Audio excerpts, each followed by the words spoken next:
Cette vidéo elle est spécialement faite pour nos bacheliers. Kulchim Brook. Nous sommes fiers de vous. Après des mois de stress, de révision, de trac, des nuits blanches, vous avez fini par le faire, vous avez fini par obtenir votre bac. Maintenant, il est temps de penser à votre avenir. Vous pensez à finir vos études au Canada? Cette vidéo elle est bien pour vous. C'est bon. إذا راك داير comme projet باش تدي الباك وتجي تقرا في كندا, ça c'est l'erreur numéro 1 اللي راك غادي ديرها. Est-ce que vous savez que le Canada, c'est le pays qui fait des études parmi les plus chers au monde?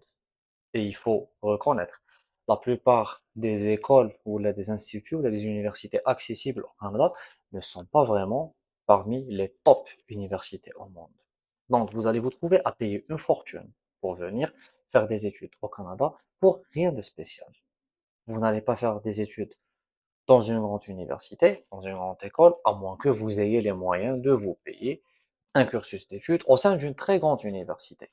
En parlant de moyens, est-ce que vous saviez que l'étudiant international, lorsqu'il vient étudier au Canada, il paye pour 2 à 4 étudiants canadiens, que ce soit citoyens ou résidents permanents?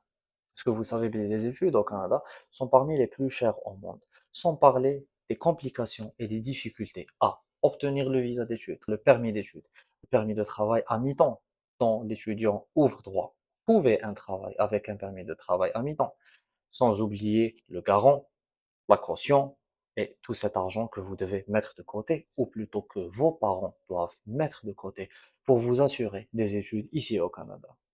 Si vous voulez utiliser les études au Canada juste pour venir vous installer au Canada parce que vous voyez votre futur au Canada, c'est une très bonne chose, mais pas en faisant des études. Le conseil que je peux vous donner, considérez-le comme étant le conseil d'un grand frère ou de quelqu'un qui est déjà passé par là. Vous avez obtenu votre bac, choisissez une bonne spécialité en Algérie, faites 3 à 5 années d'études pour avoir soit une licence et un master. Faites 1 ou 2 années d'expérience de travail en Algérie. Dans tout ça, vous aurez combien d'ici là? 24 ans, 25 ans, 26 ans? Vous serez très jeune pour entamer un projet d'immigration et venir au Canada avec une résidence permanente.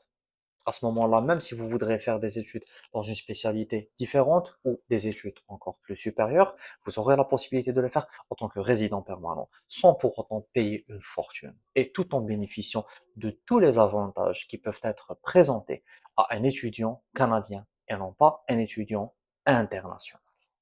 Encore une fois, Mbrok alaikum, et n'oubliez pas, abonnez-vous, partagez cette vidéo avec vos amis qui viennent d'avoir leur bac.